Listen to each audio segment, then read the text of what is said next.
안녕하십니까, 손홍식입니다. 오늘은 이제 민주노총 관련된 이야기를 좀 해보고자 합니다. 얼마 전에 그 봉준호 감독의 영화 기생충이죠. 칸 영화제에서 상을 받았습니다. 저는 사실 영화를 보지 않았습니다. 근데 이제 여기저기서 좀 전해오는 이야기, 또 이제 기사 등등 보니까 역시 우리나라 영화계에서 우리나라 영화계 거의 좌파가 점령했다는 거 이제 거의 상식입니다. 이제 그런 우리나라 영화계에 만연한 좌파 코드를 내세운 영화 아닌가, 이제 저는 그렇게 판단을 하고 있습니다. 근데 이제 그 영화 제목 기생충, 이것은 말 그대로 상징이죠. 정말로 실제 기생충을 다룬 그런 영화일 수는 없는 거고, 기생충이 이제 뭔가를 상징하는 건데, 이제 저는 기생충이 상징하는 것에 대해서 여러 가지 해석이 나오고 있습니다만은, 정말 우리나라 봉준호 감독이 우리나라 현실에 대해서 정말 치열한 문제의식을 갖고 있었다면은 이 상징을 가지고 고발할 게 굉장히 많았지 않았나, 그런 생각을 해봤습니다. 근데 이제 지금까지 영화에 대해서 들려오는 이야기로는 그런 부분에 대한 상징은 고발은 거의 없었던 것 같습니다. 저는 우리나라 한반도 전체를 통틀어 가지고 가장 거대한 기생충, 심각한 해악을 끼치는 기생충은 북녘 땅의 김씨조선이죠. 백두돼지 일가라고 생각을 합니다. 하나의 단적인 예를 들어보겠습니다. 북한 철도 있죠. 우리나라 이제 조사단이 가서 조사를 해보고 결과가 발표돼가지고 김씨조선 애들이 반발도 하고 그랬습니다. 자기네들 약점을 드러냈다고. 근데 이제 북한 철도 조사를 해보니까 최고 속도가 빠른 것이 시속 40km 정도고 대개 10km, 시속 10km 내지 20km 수준이라는 겁니다. 이게 사실 마라톤 선수가 뛰는 것보다 더 느리다고 봐야 되는 거거든요. 거의 우마차 수준은 아닌가 싶은데, 이 속도가 이렇게 느린 건 그만큼 그동안에 깔아놓은 선로나 이런 게 노후화되고 그렇다는 이야기죠. 교량이 100년 전에 만들어 놓은, 110년 전, 100년 전에 만들어 놓은 교량을 그대로 쓰는 경우도 있다고 합니다.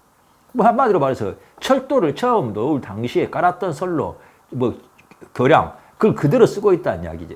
그런 이야기죠. 100년 전에 철도를 놓을 당시라면 언제를 말하는 겁니까? 이거 사실은 일제시대를 말하는 거거든요. 한마디로 일본이 와서 일본의 돈과 기술로 철도를 놓았는데 그걸 김씨조선은 그대로 쓰고 있다는 이야기입니다. 이게 서글픈 이야기 아닙니까? 이게 다른 사람들이라면 또 그럴 수도 있다고 이해를 할 수도 있는데, 이 백두돼지들, 김씨조선 백두돼지들, 김정은 일가, 이것들은 김일성 당시부터 입만 열면 일본 욕했거든요. 일본에 대해서 욕을 하고 그랬는데, 실제로는 이것들이 먹고 사는 건 일본이 깔아놓은 철도시설, 사회적 인프라, 그걸 가지고 그대로 파먹고 살고 있다는 이야기거든요. 사실 이게 김씨조선이 70년대까지 중반까지만 해도 우리 대한민국보다 더 잘 산다는 통계도 있고 그렇습니다. 그게 보면 실은 뭐냐면은 일본이 깔아놓은 인프라가 있으니까 그걸 파먹고 살고 있었다는 이야기예요. 왜냐하면은 일제시대 당시에는 소위 말해서 일본이 공업시설은, 산업시설은 주로 북한 땅에 많이 좀 만들어 놨거든요. 남녘 땅은 주로 이제 농업지역으로 했었고. 한마디로 지금 김씨조선 일가라는 애들은, 이 백두돼지 일가는 일본 유산을 파먹고 사는 기생충이라고 좀 말할 수밖에 없습니다. 그것에 그치는 게 아니죠. 이 과거 유산을 파먹고 있는 거 하면, 이 자들은 지금 현재 북녘 땅, 어린아이들, 피땀마저 빨아먹고 있거든요. 무슨 집체처준가 하는 거 있지 않습니까? 훈련을 시키는데 먹을 것도 제대로 안 주고, 소변 보러 갈 때도 못 오게 해가지고, 애들이 아주 비인간적인 대우를 당한다고 잘 알려져 있지 않습니까? 그러게 혹독하게 훈련시켜가지고, 공연에 VIP석 요금이 100만 원이 넘는다고 합니다. 그런데 애들한테는 먹을 것조차 제대로 주지 않는다는 거죠. 한마디로 김씨조선 백두돼지 일가들은 말 그대로 정말 기생충들입니다. 그 중에서도 이 백두돼지 기생충 짓이 엄청 많고 이제 심각한데, 그 중에서도 이제 특히 심각한 게 핵, 그리고 문재앙이죠. 핵을 만들어가지고 대한민국과 전 세계를 공갈 협박을 하고 있습니다. 그리고 문재인을 이용해가지고 우리 국민의 피땀인 세금을 빨아먹고 있죠.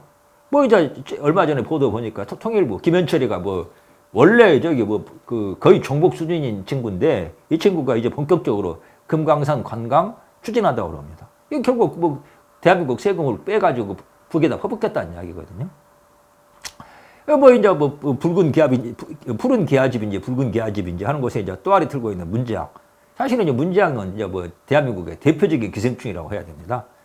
장기표 선생이 얼마 전에 이제 그 인터뷰한 걸 보니까 그 증언을 들어보니까 문재인은 민주화 운동도 그리고 인권 변호사 활동도 한 적이 없다고 합니다.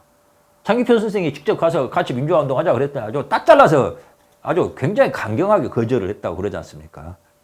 뭐 한마디로 저기 뭐 민주화 운동, 인권 운동 관련 뭐 인권 변호사 활동도 한 적도 없는 친구가 이런 자가 대한민국 민주화 운동 그리고 인권 운동 혼자서 다 한 것처럼 지금 설레발을 치고 팔아먹고 있지 않습니까?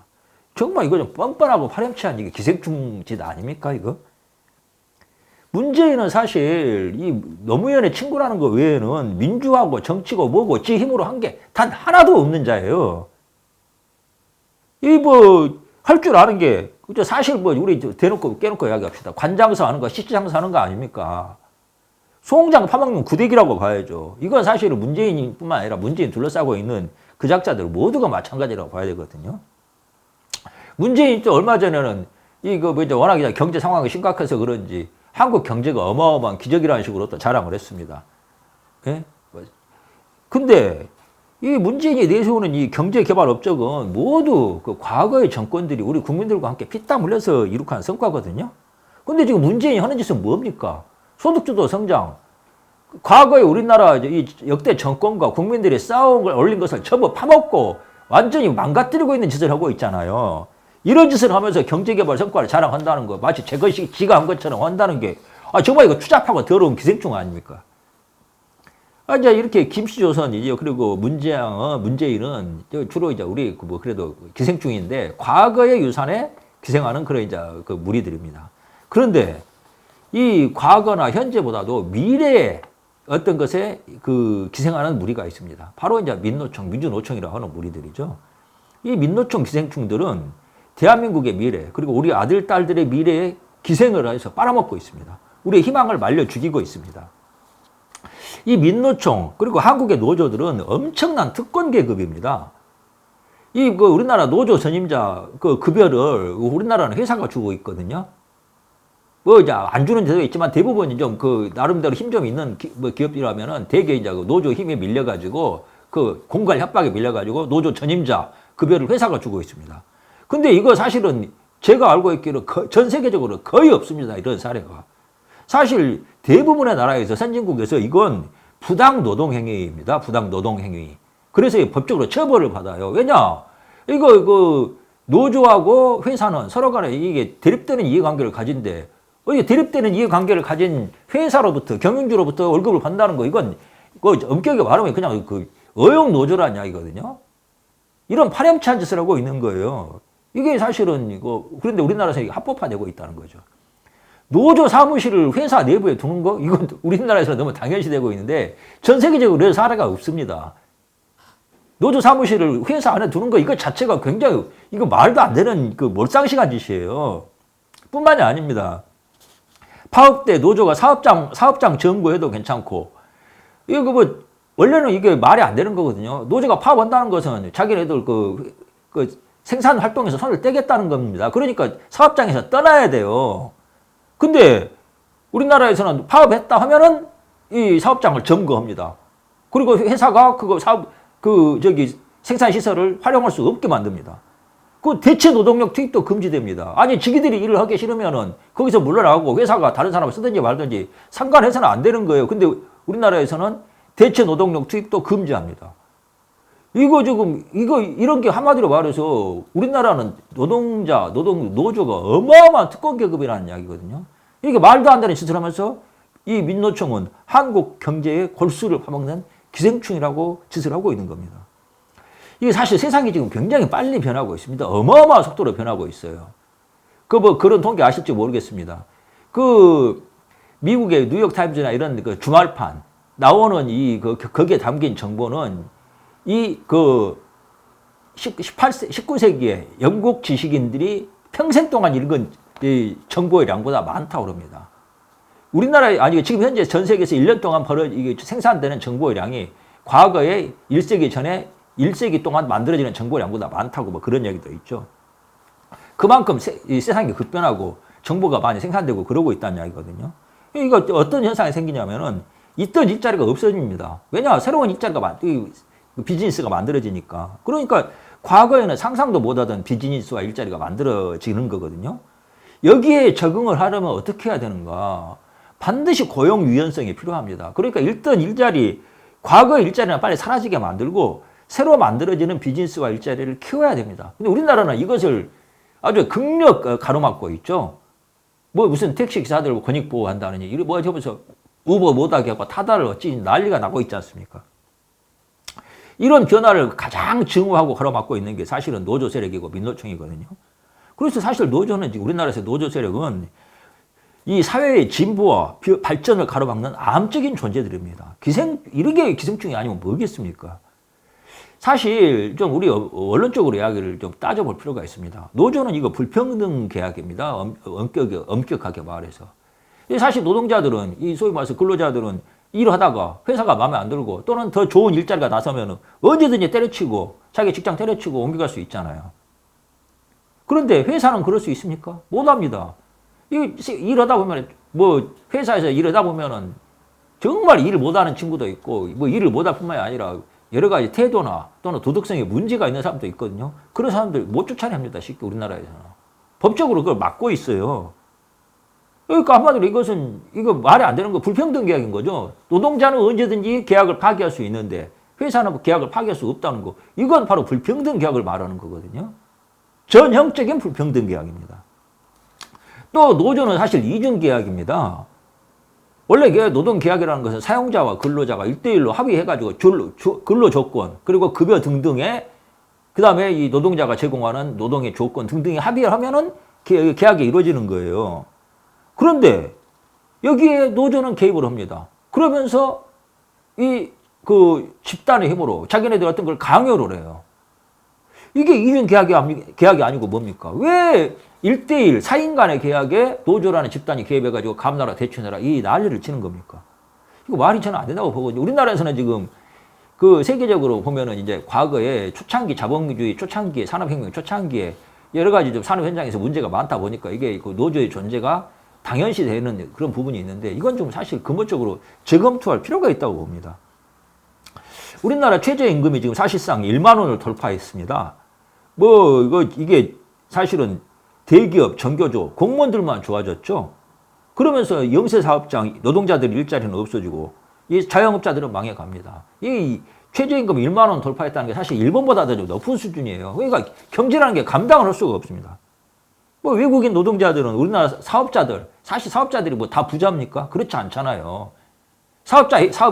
자영업자나 사업자들 해가지고 사장들이란 사람들이 자기 노동 인건비라도 제 나오는 사람들이 많지 않습니다. 근데 외국인 노동자들이 최저임금 오르니까 우리나라 이 사업자들 피땀으로 월급 받아가지고 돈 생기는 족족 자기 나라로 보냅니다. 이 외국인 노동자들 우리나라에서 돈 쓰지 않아요. 자기 돈 거의 안 씁니다. 사실은 안 그런 데도 있겠지만 사실 외국인 노동자 일하는 사업자 중에서 숙식 제공하는데 굉장히 많거든요. 그러니까 자기 돈 쓸 일이 없는 거예요. 이래가지고 우리나라 경제가 살아나겠습니까? 민노총 양아치들이 굉장히 또 잔인한 폭력을 휘두르고 있죠. 죽도록 패지 않습니까? 회사 경영진 죽도록 패고 정부기관에 쳐들어가서 난장판 버리고 경찰들 뼈를 부러뜨리고 완전 피투성이를 만들고 난리 법석이잖아요. 이렇게 민노총 양아치들이 폭력을 휘두르는데 이건 이 민노총의 본질이 기생충적인 본질이 드러나는 것을 이게 폭로되는 것을 두려워하기 때문입니다. 그리고 문재인 정권은 이 양아치들을 지금 아주 적극 보호하고 있죠. 그래서 민노총 이자들이 우리나라 법 질서를 아주 비웃고 있습니다. 그런데 이렇게 폭력을 휘두르는 자들이 그러면 진짜 용기 있는 자들이냐? 그게 아닙니다. 오히려 가장 비겁한 자들이에요. 이건 명백한 사실입니다. 1987년 6.29 선언이 있었죠. 그 이전에 6.29 선언 이것은 사실은 직선제 개헌 때문에 학생들 그리고 일반 시민들 화이트 칼라들 넥타이 부대들 나서 싸워서 이긴 거 아닙니까? 그래가지고 6.29 선언을 얻어냈는데 그때 소위 말해서 지금 민노총이라는 새끼들이 지금 뭐 했습니까? 그 새끼들 쭉 끽소리도 안 하고 저 새끼처럼 숨어가지고 숨도 크게 못 쉬고 있었어요. 그러다가 정권이 양보하고 승부가 끝나니까 그제서야 개떼처럼 들고 일어나가지고 이거 해달라 저거 내달라 난리 밥살 핀 거 아닙니까? 한마디로 이거 뭐 죽은 송장약 발길질하는 것들이거든요. 뭐 사자가 먹이를 사냥해 놓으면 뒤에서 먹이 훔치는 하이에나 같은 것들 아닙니까? 그런 것들이 지금 무슨 온갖 무슨 민주화니 진보니 떠들고 지기들이 뭘 다 한 것처럼 개지랄 떨고 있는 거 아닙니까? 제가 그 프랑스 외인 부대에 근무하던 분의 수기를 읽은 적이 있습니다. 이분이 뭐 경험담을 적어놨더라고요. 외인 부대 같은 데 보면 그 부대 평소에서 아주 껄렁껄렁 깡패처럼 그런 놈들이 있다고 그럽니다. 근데 이런 놈들이 막상 전투가 벌어지면은 총 한 방 제대로 못 쏘고 질질질 오줌을 지린다고 그럽니다. 벌벌 떨면서. 그런데 평소 조용하게 아주 그 얌전하게 좀 그 지내던 사람들이 정작 전투가 벌어지면은 진짜로 전투원으로서 이 능력을 발휘한다고 그런 경우가 많다고 그럽니다. 한마디로 이게 이 용기와 이 그 깡패 같은 짓은 서른 그 비슷한 게 아니라 정 반대되는 거라는 걸 보여주는 거예요. 명예가 없으면 용기가 없습니다. 명예와 용기는 가장 밀접한 관계를 갖고 있습니다. 근데 민노총 양아치들 같이 깡패짓 하는 새끼들이 무슨 명예가 있습니까? 이 새끼들 기생충인데 무슨 명예가 있습니까? 그런데 명예가 없는 그것들한테 용기가 있겠습니까? 가령 외부에서 그 김씨조선이나 또는 뭐 중국 이런 것들이 쳐들어왔을 때 민노총 이것들이 나가서 총 들고 싸우겠습니까? 웃기는 소리라고 생각합니다. 이 새끼들. 아마 제일 먼저 무릎 꿇고 실제로 이것들 추구하는 가치도 그렇고요. 저는 이 비겁한 민노총 무리에 대항해가지고 애국 우파가 진정한 용기를 보여줘야 한다고 생각합니다. 이 우리 아들, 딸들과 대한민국의 미래를 갉아먹고 있잖아요. 저 기생충들이. 여기에 맞서 싸워야죠. 사실 젊은 사람들이 이 그 애국 우파 보고 뭐 태극기 부대라니 틀딱이라니 그러는데 애국 우파가 우리 아들, 딸들을 위해서 대한민국의 미래를 위해서 나섰다는 것을 보여줘야 하지 않겠어요? 그러려면은 저 민노총 양아치들과 제대로 명예롭게 싸우는 모습을 보여줘야 한다고 생각합니다. 저는 이제 애국 우파들이 막 이제 열심히 태극기 들고 길거리에 나오고 그러는데 저는 좀 대우를 좀 단일화해가지고 타겟을 좀 단일화해야 된다고 봅니다. 전선을 형성해야 한다고 본다는 거죠. 이게 바로 뭐냐? 민노총 타도 투쟁으로 모여야 한다고 봅니다. 애국 시민들은 사실 좀 객관적으로 말해서 조직 경험, 투쟁 경험, 그리고 정치적 훈련이 부족합니다. 이런 그 훈련이 부족한 부대에는 뭐가 필요하냐면은 아주 구체적인 공격 목표를 놓고 그래서 싸우면서 전선을 형성해야 됩니다.